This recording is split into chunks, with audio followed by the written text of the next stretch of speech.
안녕하세요. 구독자 여러분. 와우와우 시네마 채널을 찾아주셔서 감사합니다. 영상 연구회 선정 세계 영화 명작 130선. 여러분, 영화 속 대사가 단 한 줄도 말이 아니라 전부 노래로 이루어진 영화를 본 적 있나요? 1964년 프랑스 노르망디 작은 항구 도시 셰르부르를 배경으로 한 이 영화는 개봉 당시 영화계에 충격을 던졌습니다. 뮤지컬조차도 대사를 노래로 전부 처리하는 경우는 드문데 이 영화는 인물들의 숨소리 하나까지 멜로디에 실어보냈습니다. 1964년 칸느 영화제에서 황금종려상을 수상하며 프랑스 누벨바그 영화 중 유일하게 이 상을 받은 작품이 되었습니다. 오늘은 이 영화가 왜 60년이 지난 지금까지도 가장 아름다운 이별 영화로 불리는지 함께 파헤쳐 보겠습니다.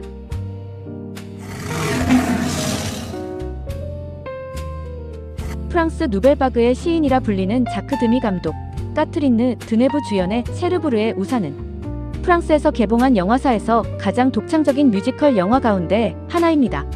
대사가 거의 모두 노래로 이루어진 전곡 가창 형식을 채택했으며 화려한 색채와 서정적인 음악으로 평범한 사랑 이야기를 예술의 경지로 끌어올렸습니다. 이 작품은 1961년작 롤라, 1967년작 루슈포르의 아가씨들과 함께 자크 드미 감독의 낭만 3부작이라 불리는 연작 중 두 번째 작품입니다. 세 작품은 등장인물과 배경, 정서적 결이 서로 유기적으로 연결되어 있어 하나의 세계관처럼 감상할 수 있다는 점도 매력 포인트입니다. 셰르부르의 우산은 자크 드미가 각본과 감독을 맡고 미셸 르그랑이 음악을 담당한 1964년 뮤지컬 로맨틱 드라마 영화입니다. 영화의 대사는 일상적인 대화를 포함하여 모두 레치타티보로 노래되며 일부 오페라나 뮤지컬처럼 처음부터 끝까지 노래로 진행됩니다. 프랑스 북서부 노르망디 해안의 항구 도시 셰르부르가 배경이며 영화 속 우산 가게는 지금도 실존 인물의 기념품점으로 남아 관광객들의 발길이 이어지고 있습니다. 화려한 파스텔톤 시각미 속에 청춘의 낭만적 환상과 냉혹한 현실의 타협이라는 주제를 담아낸 명작입니다. 항구 도시 셰르부르에서 어머니의 우산 가게 일을 돕는 17세 소녀 제네비에브는 자동차 정비공인 20세 청년 기와 뜨거운 사랑에 빠집니다. 두 사람은 가난한 현실과 어머니의 반대에도 불구하고 미래를 약속하지만 기에게 알제리 전쟁 징집 통지서가 날아오면서 두 사람은 원치 않는 이별을 맞이합니다.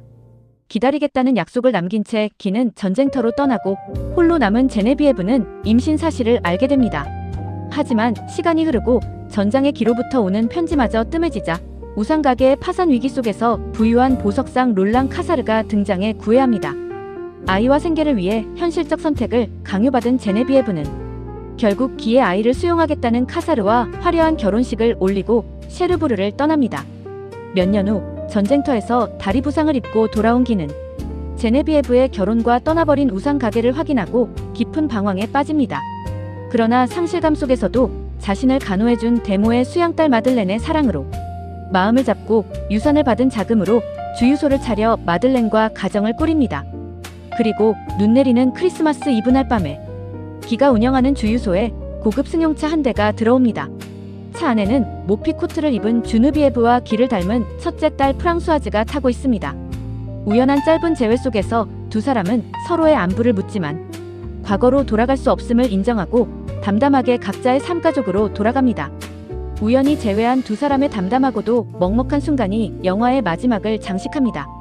멜로 영화의 전형적인 설정처럼 보이지만 이 영화가 특별한 이유는 바로 다음에 설명할 연출과 음악에 있습니다. 자크 드미 감독은 누벨바그 세대와 밀접하게 연결된 인물입니다. 자크 리베트의 영화에 출연한 이력이 있고 부인 아네스 바르다 역시 누벨바그를 대표하는 감독이었습니다. 자크 드미 감독의 셰르부르의 우산은 영화 역사상 색채와 미장센을 가장 극적으로 심리학적 도구로 활용한 명작으로 꼽힙니다. 단순한 시각적 연출을 넘어 인물의 내면, 감정의 변화, 그리고 냉혹한 현실과 로맨티시즘의 충돌을 완벽하게 시각화했습니다. 이 영화에서 가장 먼저 눈에 들어오는 건 압도적인 색채 연출입니다.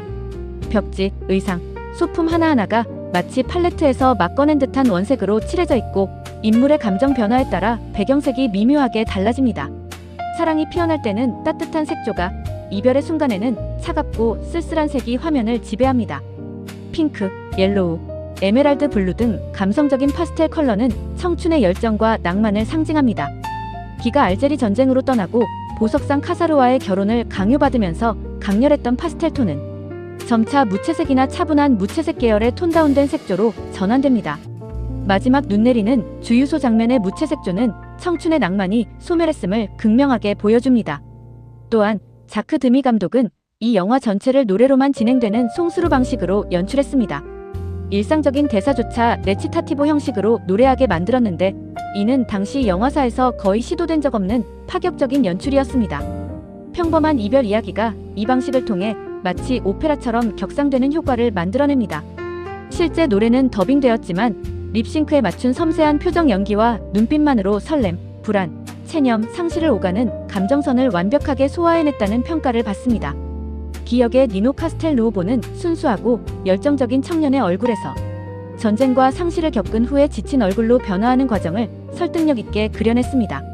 두 배우 모두 노래는 성우가 대신했지만 음악과 연기의 싱크로율이 매우 높아 관객들은 이질감 없이 몰입하게 됩니다. 주변 인물들, 특히 주누비에브의 어머니와 보석상 카사르 역시 각자의 현실적인 이유로 설득력 있는 선택을 하는 인물로 그려져 이 영화가 단순한 순애보가 아니라 현실 앞의 사랑을 이야기한다는 점을 뒷받침합니다. 촬영을 맡은 장 라비의 촬영 감독은 자크 드미 감독의 시각적 비전을 화면에 구현해낸 핵심 공헌자입니다. 누벨바그 명작들을 카메라에 다수 담아낸 장 라비의 촬영 감독은 이 작품에서 정교한 카메라 워크와 색채 필름 운용으로 영화를 하나의 완벽한 움직이는 그림으로 완성했습니다. 그는 1960년대 당시 널리 쓰이던 이스트만 코닥 35mm 필름의 발색 특성을 정교하게 계산했습니다. 세트에 칠해진 채도 높은 파스텔 컬러와 배우의 의상이 필름상에서 뭉개지지 않고 부드러우면서도 선명하게 살도록 노출을 엄격히 통제했습니다. 명암 대조를 최소화하고 화면 전체에 빛을 고르게 퍼뜨리는 스튜디오 평면적 조명 기법을 사용했습니다. 이를 통해 화면 내의 의상과 벽지 패턴, 소품들이 입체감보다는 마치 회화나 인형의 집 패널처럼 평면적이고 동화적으로 보이도록 연출했습니다. 영화 전곡이 노래로 이루어진 송수로 구조 특성상 컷을 자주 나누는 단절된 편집 대신 카메라가 바퀴 달린 수레를 타고 인물의 움직임을 부드럽게 추적하는 롱테이크 트래킹 샷을 다수 활용했습니다. 오프닝 장면, 위에서 내려다보는 버드아이 뷰 샷부터 우산 가게 내부를 훑는 패닝에 이르기까지 카메라는 미셸 르그랑의 주제곡 박자에 맞춰 한편의 무용을 하듯 유기적으로 움직입니다. 특히 마지막 재회 장면의 주유소 시퀀스는 눈 내리는 창밖 풍경과 실내의 인공적인 조명이 대비를 이루며 두 사람 사이에 흐르는 어색함과 그리움을 색채만으로 표현해낸 명장면으로 꼽힙니다. 이 영화를 이야기할 때 빼놓을 수 없는 것이 바로 미셸 르그랑 음악입니다. 특히 삽입곡 I Will Wait For You는 이후 재즈와 팝 스탠더드로 편곡되어 전 세계 수많은 뮤지션들에게 리메이크되며 하나의 독립된 명곡으로 자리 잡았습니다.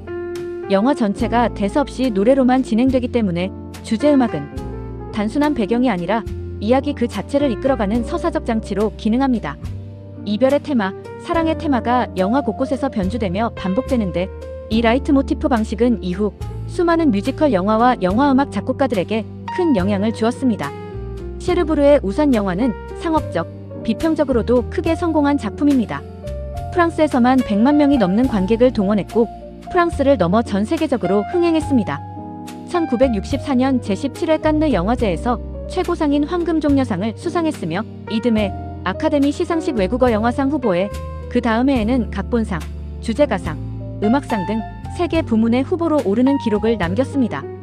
무엇보다 이 영화가 영화사에 남긴 진짜 업적은 멜로 영화라는 익숙한 장르를 색채와 음악만으로 예술의 영역으로 끌어올렸다는 점입니다. 이후에 등장한 수많은 영화 감독들이 이 작품의 색채 연출과 뮤지컬 형식에서 직간접적인 영향을 받았다고 언급해왔으며 지금까지도 가장 슬프고 아름다운 뮤지컬 영화로 회자되고 있습니다. 사랑이 언제나 해피엔딩으로 끝나지 않는다는 걸 이 영화는 담담한 목소리로 노래합니다. 그럼에도 눈 내리는 마지막 장면이 잔인하기보다 따뜻하게 느껴지는 이유는 두 사람 모두 각자의 방식으로 삶을 살아냈기 때문일 겁니다. 혹시 아직 셰르브르의 우산 영화를 아직 보지 않으셨다면 오늘 밤 우산 하나 챙겨서 이 영화와 함께 쉘브르의 거리를 걸어보시는 건 어떨까요? 여러분은 주누비에브의 선택에 공감하시나요? 아니면 기다림을 지킨 기의 마음에 더 마음이 가시나요? 댓글로 여러분의 생각을 들려주세요. 구독과 좋아요는 다음 명작 리뷰에 큰 힘이 됩니다. 시청해주셔서 감사합니다.